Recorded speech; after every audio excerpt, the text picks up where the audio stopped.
저희 청소년부와 예배 시간이 같아서 뵙기 힘든 만나기 힘든 분들인데 반갑습니다.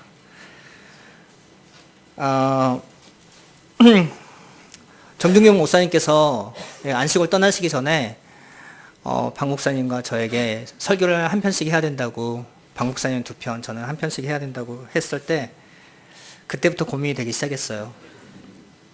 도대체 무슨 말씀을 전해야 되나. 사실 정중경 목사님 자리를 대신하는 건 굉장히 힘든 일입니다.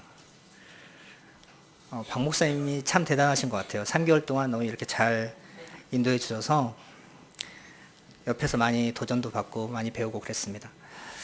그래서 오늘 어떤 말씀을 전할까 고민을 하다가 처음에는 사랑하는 교회 공동체에 대해서 이야기를 좀 나누면 좋겠다라는 생각을 하게 됐어요. 우리 뜨인들 교회 너무나 이렇게 좋은 공동체이긴 하지만 더욱더 이렇게 사랑하는 공동체가 되면 참 좋겠다. 그래서 요한복음에 나오는 예수님의 말씀, 내가 너희를 사랑한 것 같이 너희도 서로 사랑하라, 그 말씀으로 메시지를 준비하고 있었습니다. 그런데 2주 전에 저희 광야 기도에 아이유 레디를 이렇게 제작하신 그 하원 감독님께서 오셔서 그 북한 지하교회 성도들이 어떻게 신앙생활을 하고 있고 또 어떻게 그들이 사랑의 나눔을 하고 있는지 들었을 때, 그 고난의 행군 때, 그 먹을 것이 없을 때 자신이 먹어야만 살 수 있는 그 빵을 자신이 먹지 않고 다른 사람에게 주는, 그래서 다른 사람을 살리는 그러한 사랑을 듣고는 내가 준비하려고 했던 그 사랑이 참으로 너무나 유치하구나, 이렇게 생각을 하면서 접었습니다. 그리고 내가 아직 그렇게 사랑하지 못하기 때문에 이건 아직 나에게 적절한 설교가 아니겠다라고 생각을 하게 됐습니다. 그래서 갑자기 주제를 바꿨어요. 기도했습니다. 하나님, 2주밖에 안 남았는데 뭘 설교하면 좋겠습니까? 기도하면서 드는 마음은 하나님께서 제게 가장 많이 주신 것을 좀 나누면 좋겠다, 그런 생각이 들었습니다. 그것은 바로 위로였습니다. 하나님 제게 위로보다는 많은 능력을 주셨으면 좋겠는데, 많은 은사와 그런 것들을 주셨으면 좋겠는데 하나님께서 저를 많이 위로해 주셨어요. 여러분, 위로는 어떤 사람에게 합니까? 실패한 사람, 실수한 사람, 못난 사람, 고난 가운데 있는 사람, 어려움에 처해 있는 사람에게 위로하죠. 새파랗게 젊은 전도사가 고난을 당해봐야 얼마나 당해봤다고 하겠지만, 제가 고난을 많이 당해본 것이 아니라 위로를 많이 받았다는 것입니다. 그래서 우리가 섬기는 그 한 분 하나님의 위로가 오늘 동일하게 우리 모두에게 임하기를 기도합니다. 2014년을 돌아볼 때 우리는 참으로 험난한 시간을 지나온 것 같습니다. 우리는 어른들의 무능과 이기심으로 인해서 300여 명의 어린 학생들이 바닷속에서 죽어가는 것을 지켜봐야 했습니다. 안전에 힘쓰겠다고 했지만 판교, 한풍구 붕괴 사고가 있었고, 또한 선장의 자격을 갖추지 못한 사람을 선장으로 세워서 나갔던 오룡호의 침몰 사건을 보게 되었습니다. 생때 같은 자식을 군대에 보냈더니 구타와 가혹행위로 주검이 되어 돌아오는 소식을 들어야 했습니다. 그런데도 이 나라의 위정자들은 여전히 자신의 안위만을 위해서 거짓말과 말바꾸기 하는 것을 우리는 뻔히 알면서도 지켜볼 수밖에 없는 상황이 있습니다. 대다수의 집 없는 사람들의 주거 공간인 전셋값은 또 오른다고 합니다. 3년을 고생해서 수능을 준비했더니 변별력이 떨어지는 시험으로 인해서 학부모와 수험생들은 또다시 눈치작전을 써야 했습니다. 에볼라 바이러스라는 엄청난 죽음의 공포가 우리나라에도 상륙하지 않을까 전전긍긍하며 불안해 있는 상태입니다. 기독교 일각에서는 남한과 북한의 전쟁 예언으로 인해서 사람들이 미국으로, 호주로, 캐나다로 이민에 떠나가고 있는 것을 우리는 지켜보았습니다. 우리는 이렇게 숨막히고 답답한 상황 가운데 있습니다. 어디 이뿐입니까? 우리 개인들의 문제는 어떻습니까? 물가는 매년 꾸준히 오르는데 언제 취업이 될지, 언제 승진을 할지, 이것은 남의 일만 같습니다. 학교를 다니는 건지 집을 다니는 건지 아이들의 눈을 마주치며 이야기했던 데가 언제인지 모르겠습니다. 우리 아이들은 남과는 다르게 키워보겠다고 다짐을 했지만 남이 하는 것을 하지 않으면 왕따를 당하게 되는 것이 또한 우리 아이들의 현실입니다. 집 안팎으로 경조사는 왜 이렇게 많은 건지, 또한 왜 이렇게 자주 돌아오는 건지, 오랜만에 연락 오는 사람의 이름이 핸드폰에 뜨면 반갑기 이전에 겁부터 덜컥 납니다.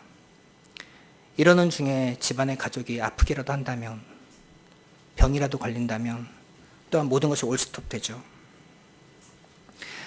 영국의 스캇백 박사는 그의 책 아직도 가야 할 길에서 그 책을 이렇게 시작합니다. 삶은 고해다.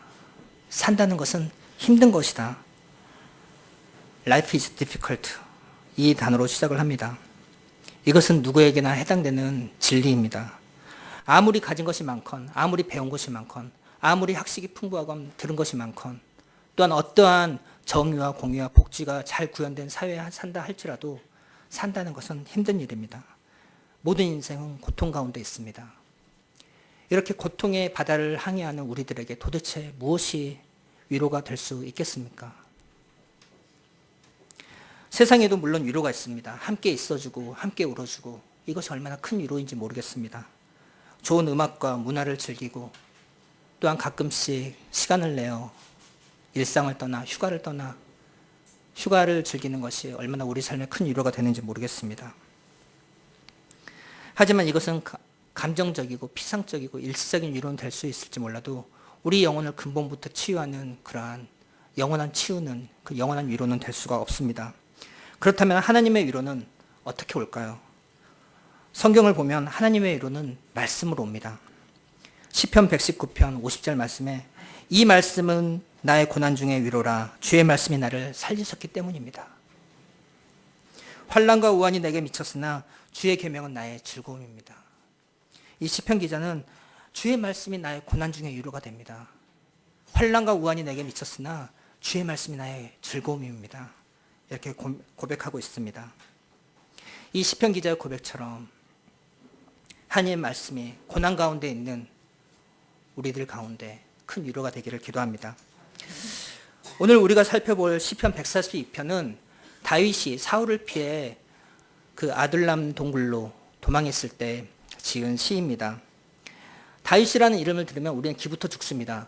다윗, 그 큰 선지자 사무엘에게 다음 왕으로 기름 부음을 받은 사람, 거대한 골리앗을 쓰러뜨린 믿음의 사람, 하나님의 마음에 합한 사람, 나와는 레벨이 다른 위치에 있는 성경의 위인, 아마도 그럴지 모르겠습니다.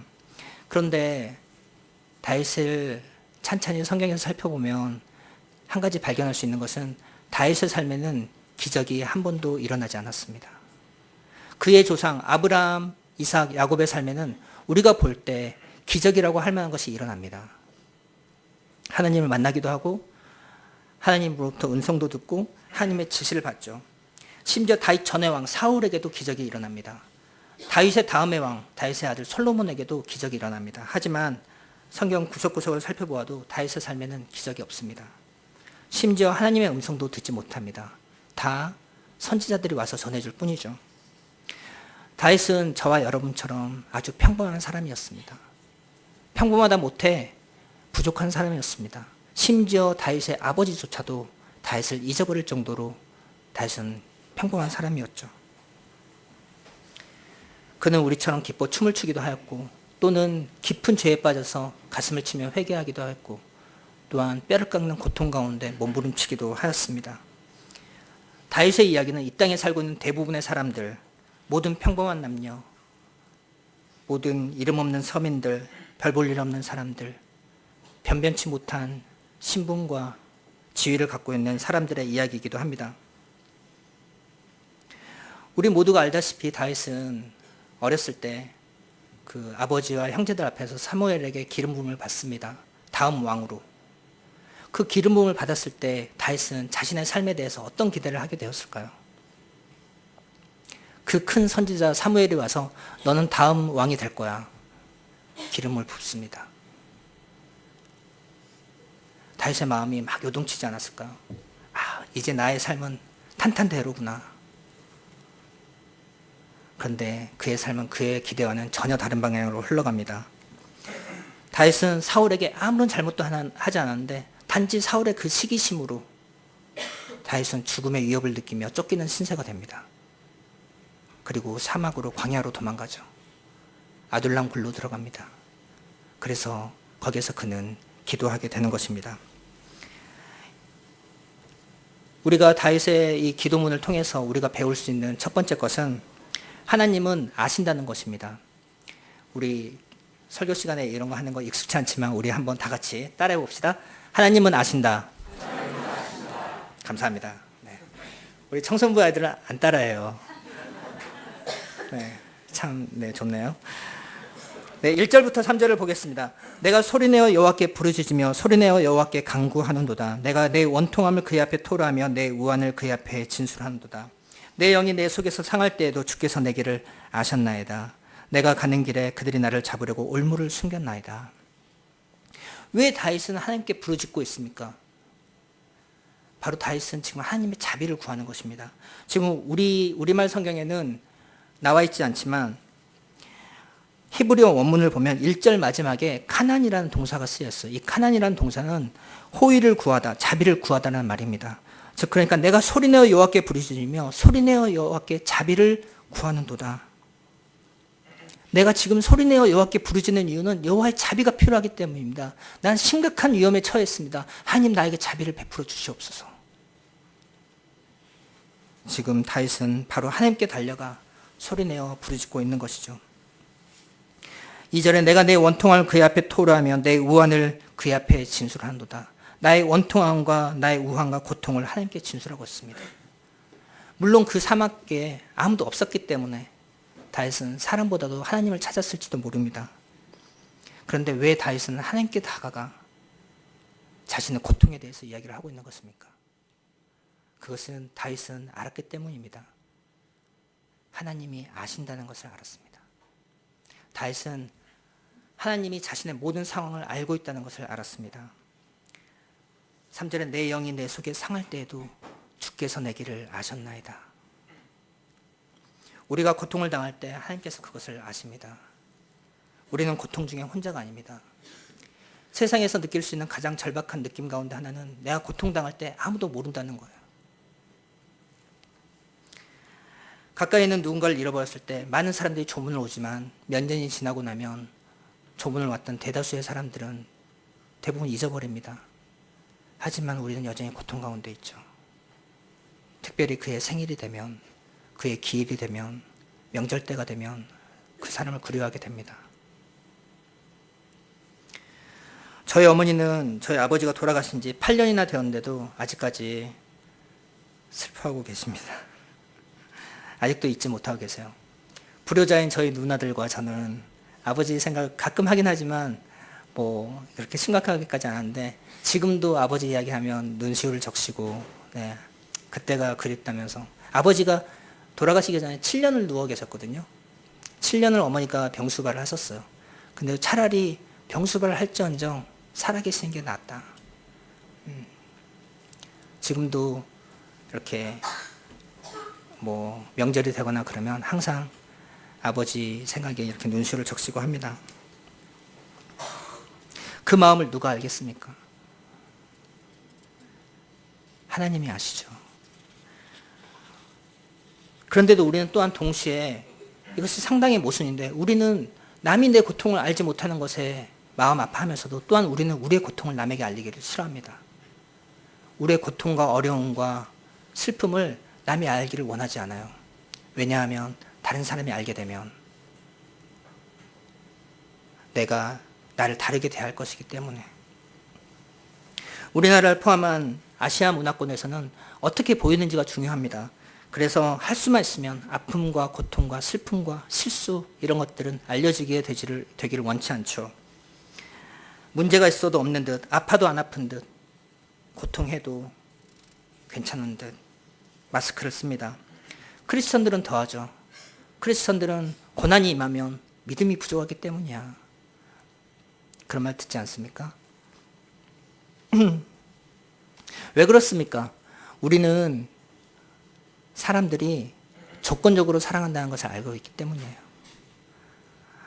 내가 진짜 누구인지 안다면 저 사람이 나를 사랑할까? 내가 정말 이런 고난 가운데 있다는 것을 안다면 저 사람이 나를 동일하게 대할까? 이렇게 생각을 하기 때문에. 그런데 우리는 이것을 또 어떻게 알죠? 우리 역시 조건적으로 사랑하고 있기 때문이에요. 네. 그렇기 때문에 우리는 하나님도 조건적으로 사랑할 거라고 생각을 하는 거예요. 이것이 알려지면 사람들이 나를 사랑할까? 이것이 알려지면 하나님이 나를 사랑할까? 그러나 좋은 소식은 하나님은 모든 것을 알고 계시지만 또한 동일하게 사랑하신다는 것입니다. 하나님은 아십니다. 우리가 어디에 있었는지, 또한 우리가 어떤 역경을 헤쳐왔는지. 하나님은 우리의 고통을, 모든 고통을 아시고, 심지어 가장 큰 고통이라고 할 수 있는 우리의 부모, 우리의 형제 자매, 우리의 남편과 아내, 우리의 아들과 딸이 죽는 것이 어떠한 것인지도 알고 있습니다. 왜냐하면 하나님께서는 그의 독생자 예수님이 십자가에서 돌아가시는 것을 지켜보았기 때문입니다. 그래서 3절 말씀이 우리에게 큰 위로가 됩니다. 내 영이 내 속에 상할 때에도 주께서 내 길을 아셨나이다. 내 영이 상할 때에도, 내 영이 찢어질 때에도 주님께서 내 길을 아셨습니다.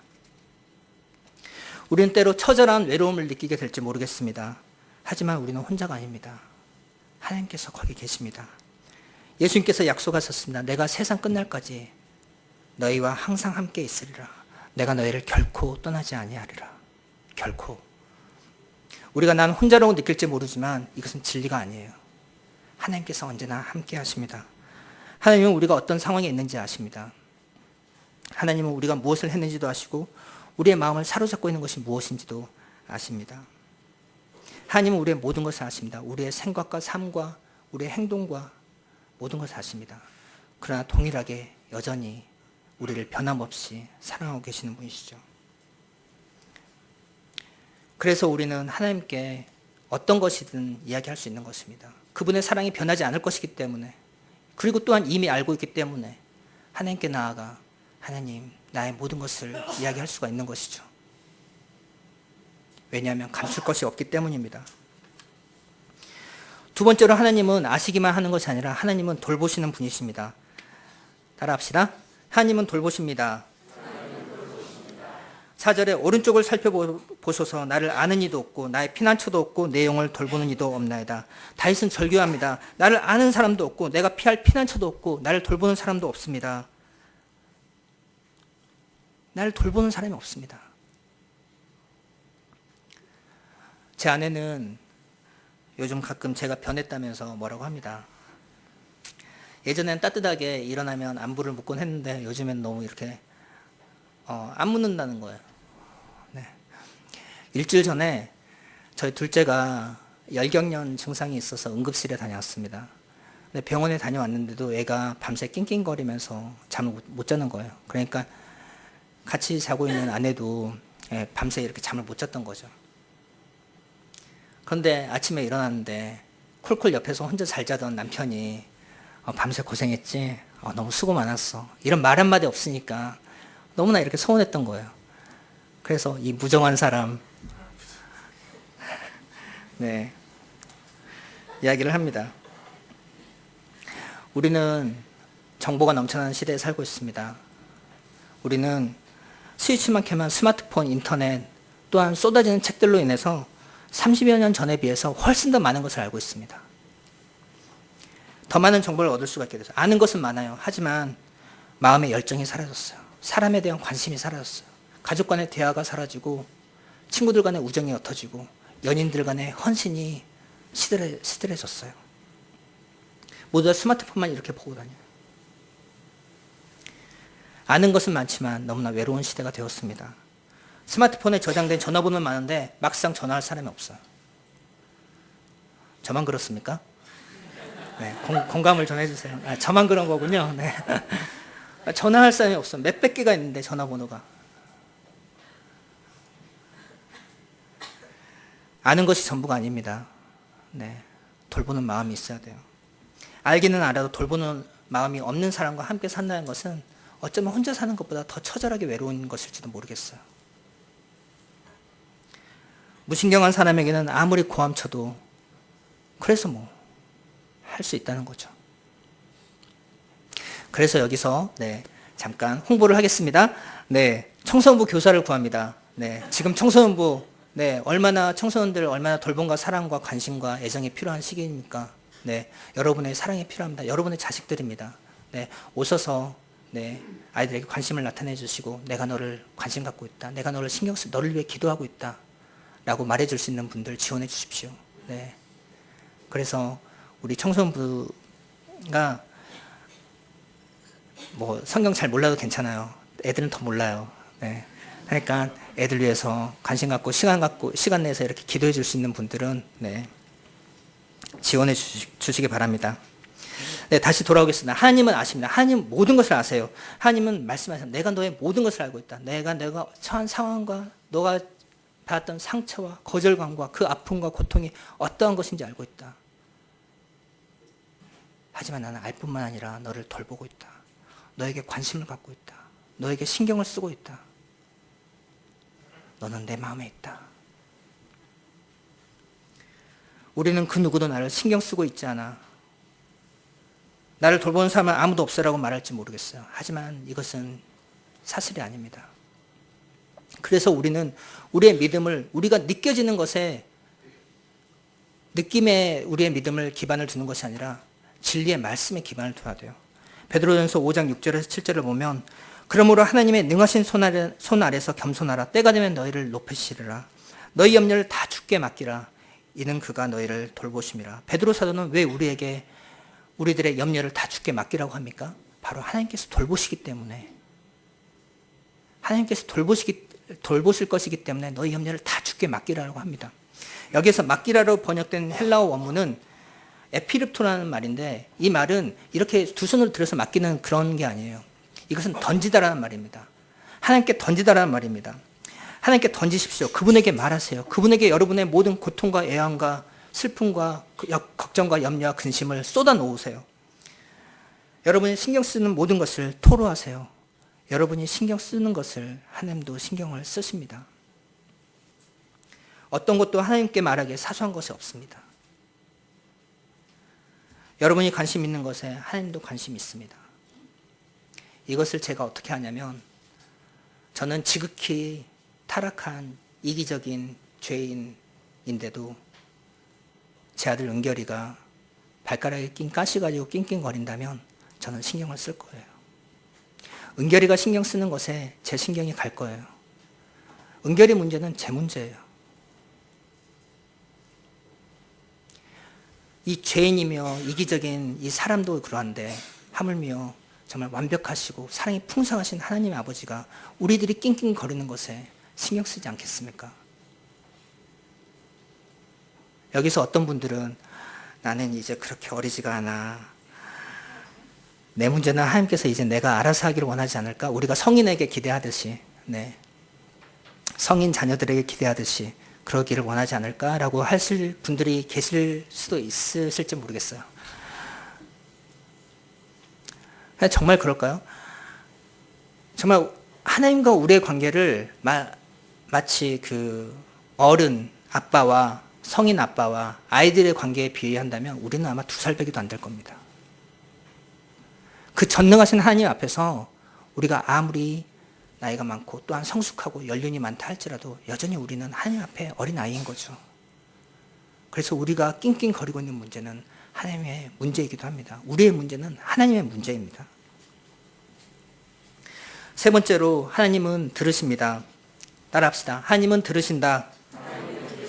그분은 들으십니다. 그분은 우리의 목소리를 들으시고 우리 마음의 울부짖음을 들으시고 우리 눈에서 떨어지는 눈물의 소리를 들으세요. 5절에서 6절을 보겠습니다. 여호와여 내가 주께 부르짖어 말하기를 주는 나의 피난처시오 살아있는 사람들의 땅에서 나의 분깃이라 하였나이다. 나의 부르짖음을 들으소서. 나는 심히 비천하니이다. 나를 핍박하는 자들에게서 건지소서. 나를 건지소서. 그들은 나보다 강하니이다. 저들은 나보다 강합니다. 너무나 강합니다. 저들은 수도 훨씬 많습니다. 이것은 나에게 너무나 어렵습니다. 이것은 나에게 너무나 버겁습니다. 그에 비해 나는 심히 비천합니다. 너무나 약합니다. 나에게는 이 산을 넘을 힘이 없습니다. 들으소서 주님. 듣고 계십니까? 나를 건지소서, 나를 구원하소서. 그들은 나보다 강합니다. 나 혼자서는 결코 그들을 이길 수 없습니다. 왜냐하면 나는 너무나 약하기 때문입니다. 저들은 너무나 강합니다. 그러나 그들은 당신보다 강하지는 않습니다. 하나님, 당신이 더 강합니다. 나의 죄는 너무나 강합니다. 그러나 하나님, 당신은 더 강합니다. 나의 수치는 너무나 큽니다. 하지만 예수님, 당신 더 크신 분입니다. 나의 고통이 너무나 강력합니다. 그러나 성령님, 당신은 더 강력합니다.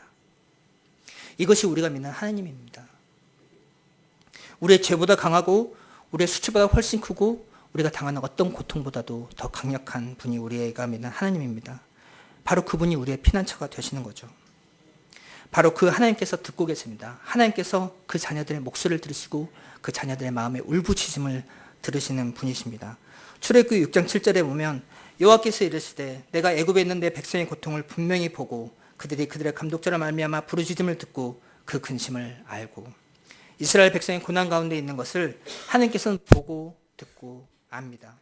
얼마나 우리에게 이것이 큰 위로가 됩니까?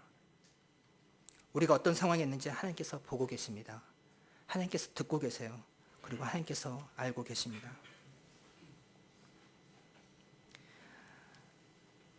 날씨가 추워지기 전까지는 은결이가 제 큰아들들입니다. 3살인데 은결이가 이렇게 제가 외출할 때 이렇게 밖에까지 나와서 배웅을 해줬어요. 저희 집 구조가 현관에서 신발을 신고 이렇게 유리로 된 미닫이 문이 있어요. 그걸 열고 또 이렇게 모기장, 철제로 된 모기장으로 된 미닫이 문인데 그걸 열고 이렇게 나가는 건데 항상 은결이는 그 철제로 된 모기장에 이렇게 바짝 이렇게 기대가지고 저희가 이제 문을 열고 나가면 이렇게 가도록 되는데 이렇게 내다보면서 인사를 하는 거예요. 그래서 저희 집 모기장이 항상 이렇게 쳐져 있어요. 은결이가 항상 이렇게 밀면서 이렇게 봐가지고. 그런데 어느 날 제가 이렇게 외출을 하는데 그 모기장 문을 안 닫았나 봐요. 은결이가 이렇게 나와서 모기장에 있는 줄 알고 이렇게 기댔다가 그냥 이렇게 완전히 쏠려서 넘어졌어요. 그래서 입을 다쳤죠. 저는 가고 있는데 이렇게 들리는 소리가 들리는 거예요. 제가 돌아왔어요. 제가 돌아와서 갔는데 은결이는 그냥 우는 거예요. 아빠! 그때는 뭐 은결이가 그렇게 말을 잘 하던 때가 아니어가지고 뭐 말을 하려고 했어도 많이 못했겠지만 은결이가 뭐 설명하지 않았어요. 네. 모기장이 있는 줄 알았는데 없었어요. 그래서 넘어졌어요. 뭐 어찌어찌 됐다는 거 설명하지 않았어요. 그냥 아빠 하고 우는 거예요.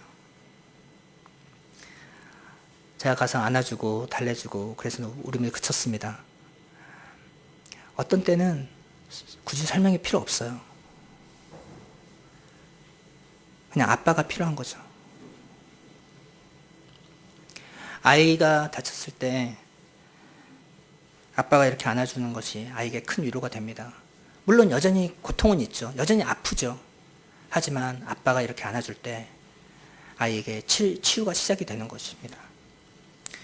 그래서 어떤 때 최고의 기도는 그저 아빠 하는 것입니다. 아버지. 이외에 다른 말이 나오지 않을 때가 있어요. 도와주세요. 나 좀 안아주세요. 그저 그분의 임재에 우리를 맡기는 것이 필요할 때가 있습니다. 또한 고통의 한가운데서 가장 최고의 기도는 그저 한숨일 수도 있어요.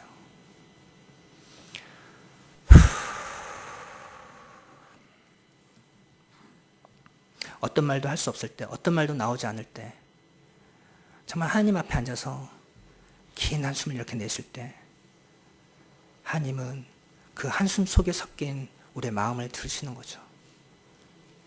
그분은 이미 다 알고 계신데 어떤 설명이 더 필요하겠어요? 하나님은 아십니다. 하나님은 그리고 돌보세요. 그리고 하나님은 들으십니다. 또한 하나님은 회복시키십니다. 함께 따라합시다. 하나님은 회복시키신다.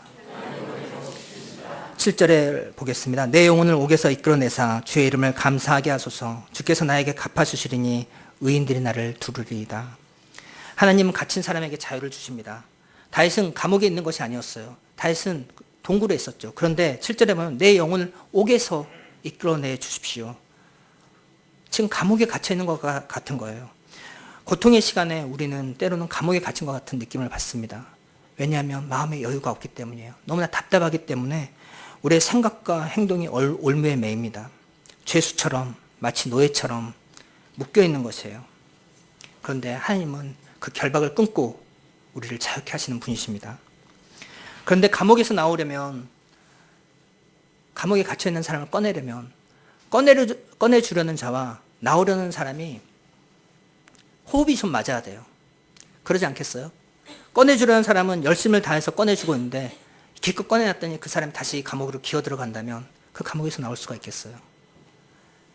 밧줄로 묶여있던 사람을 밧줄을 다 풀어줬더니 그 사람이 갑자기 옆에 있는 쇠사슬을 자기 발에 묶은다면 그 사람은 어떻게 감옥에서 나올 수가 있겠어요? 우리는 어떻게 감옥에서 나올 수가 있겠습니까? 꺼내주려는 자에게 안겨야 돼요.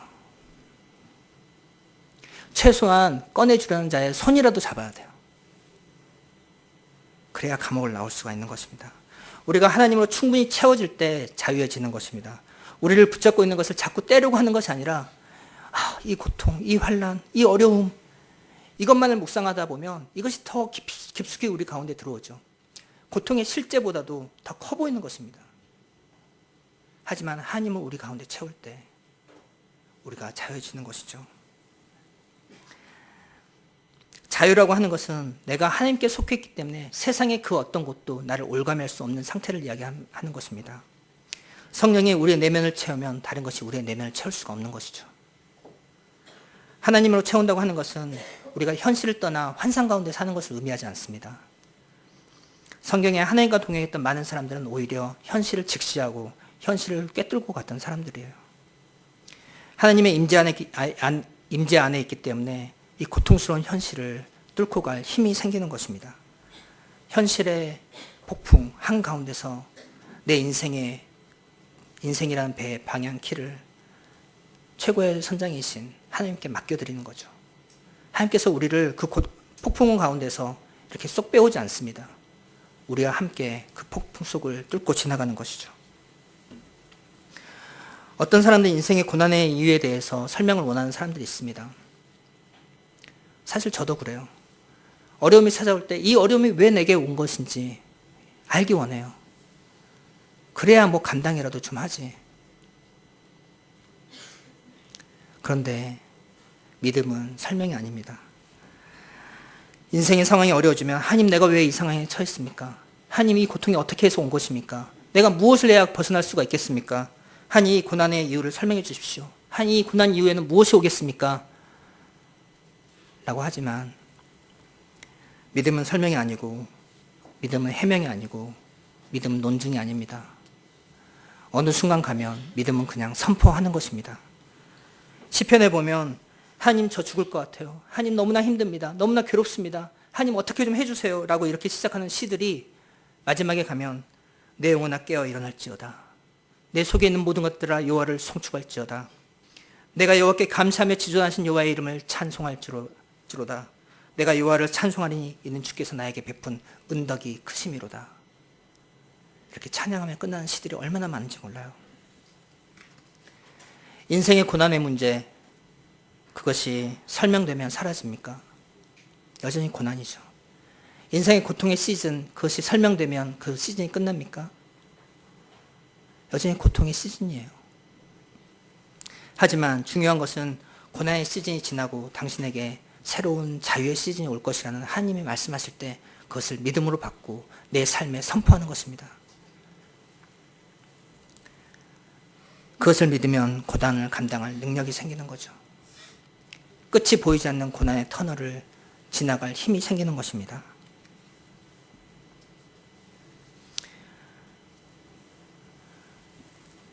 말씀을 몇 가지 드렸지만 이건 일부 때 했던 이야기는 아닌데 다 아는 이야기 아닙니까? 하나님은 아신다. 하나님은 돌보신다. 하나님은 들으신다. 하나님은 회복시키신다. 왜 다 아는 이야기를 뻔히 또 하나? 네. 안다고 삶이 바뀌지 않아요. 아는 것이 우리의 삶을 바꾸지 못합니다. 우리의 삶을 바꾸려면 우리가 믿음을 가져야 돼요. 정말로 여기에 우리의 삶을 헌신해야 돼요. 우리의 삶을 여기에 던져야 됩니다. 하나님께서 아신다. 그래서 뭐 하나님이 알기 때문에 하나님께 전적으로 의지를 하는 것입니다. 다른 것을 의지하는 것이 아니라 하나님만 의지를 하는 것이에요. 하나님이 돌보시기 때문에 다른 사람들의 도움을 찾으러 다니는 것보다도 하나님의 도움을 구하는 것입니다. 아는 것과 삶은 별개입니다. 여러분의 삶에 진리를 선포하십시오. 여러분의 삶에 다른 것으로 여러분의 삶을 채우려고 하지 마시고 여러분의 삶에 진리를 항상 선포하시고 그것이 비록 지금은 보이지 않고 믿겨지지 않는다 할지라도 말씀을 진리라고 받아들이시고 여러분의 삶의 진리로 선포하십시오. 그 진리가 여러분의 삶 가운데서 일할 수 있도록 내가 일을 해서 무언가 내가 훌륭한 크리스찬이 되는 것이 아니라 진리가 여러분 가운데서 일할 수 있도록 하십시오. 말씀을 마치겠습니다. 우리 교회는 굳이 교회 절기를 이렇게 철저하게 따지지는 않지만 지금은 교회 절기를 보면 예수 그리스도의 강림을 기다리는 대강절입니다. 이사야는 구약시대에 오실 메시아에 대해서 많은 예언을 했던 선지자 가운데 한 명입니다. 그 예언 가운데 이사야 61장 1절에서 3절 말씀은 예수님께서 오신 이후에도 이 말씀이 이루어졌다라고 확인하신 말씀이기도 합니다. 우리 같이 이사야 61장 1절에서 3절을 보겠습니다. 좀 길지만 다 같이 읽을까요? 시작. 주 여호와의 영이 내게 내리셨으니 이는 여호와께서 내게 기름을 부으사 가난한 자에게 아름다운 소식을 전하게 하려 하심이라. 나를 보내사 마음이 상한 자를 고치며 포로된 자에게 자유를 갇힌 자에게 노임을 선포하며 여호와의 은혜의 해와 우리 하나님의 보복의 날을 선포하여 모든 슬픈 자를 위로하되 무릇 시온에서 슬퍼한 자에게 화관을 주어 그 죄를 대신하며 기쁨의 기름으로 그 슬픔을 대신하며 찬송의 옷으로 그 근심을 대신하시고 그들이 의의 나무 곧 여호와께서 심으신 그 영광을 나타낼 자라 일컬음을 받게 하려 하심이라. 예수님은 그 백성을 고치고 싸매고 그리고 자유케 하며 위로해 주시기 위해서 오셨습니다. 예수 그리스도의 1차적인 사역은 그 백성을 위로하는 것이었어요. 예수님은 부활로 하늘로 올라가시면서 너에게 보혜사 성령님을 보내주시겠다고 했습니다. 그 보혜사라는 말은 헬라어로 파라클레토스인데 이것은 여러 가지 뜻으로 번역이 가능하지만 기본적으로 돕는 자, 상담자, 위로자라는 뜻을 갖고 있습니다. 그 이름에서 알 수 있듯이 또한 성령님 역시 우리의 연약함을 도우시며 또한 우리를 위로하시는 분이십니다. 우리는 성부, 성자, 성령 하나님이 동일하게 그 자녀들을 위로하는 분임을 알았습니다. 하나님은 우리에게 참 위로를 주시는 하나님입니다. 세상이 주는 것과 같지 않고 피상적이고 일시적인 위로가 아니라 그 영혼을 치유하는, 근본적으로 치유하는 위로를 주시는 하나님이십니다. 하늘로부터 부어지는 위로를 받으십시오. 하늘로부터 부어지는 평안을 받으십시오. 하늘로부터 부어지는 자유를 누리십시오. 깊은 고통 가운데 있던 다윗이 이러한 기도를 통해서 하나님으로부터 풍성한 자유를, 풍성한 위로를 받습니다. 그랬더니 어떤 일이 일어납니까? 다윗 주위에 사람들이 모여들기 시작합니다. 환난당한 자, 빚지고 쫓겨 갈 곳 없는 자, 원통한 자들이 다윗에게로 모여듭니다. 사무엘상 22장 1절에서 2절을 보겠습니다. 그러므로 다윗이 그곳을 떠나 아둘람 굴로 도망하매 그의 형제와 그의 아버지의 온 집이 듣고 그리로 내려가서 그에게 이르렀고 환난당한 모든 자, 빚진 모든 자, 마음이 원통한 자가 다 그에게로 모였고 그는 그들의 우두머리가 되었는데 그와 함께한 자가 400명 가량이었더라.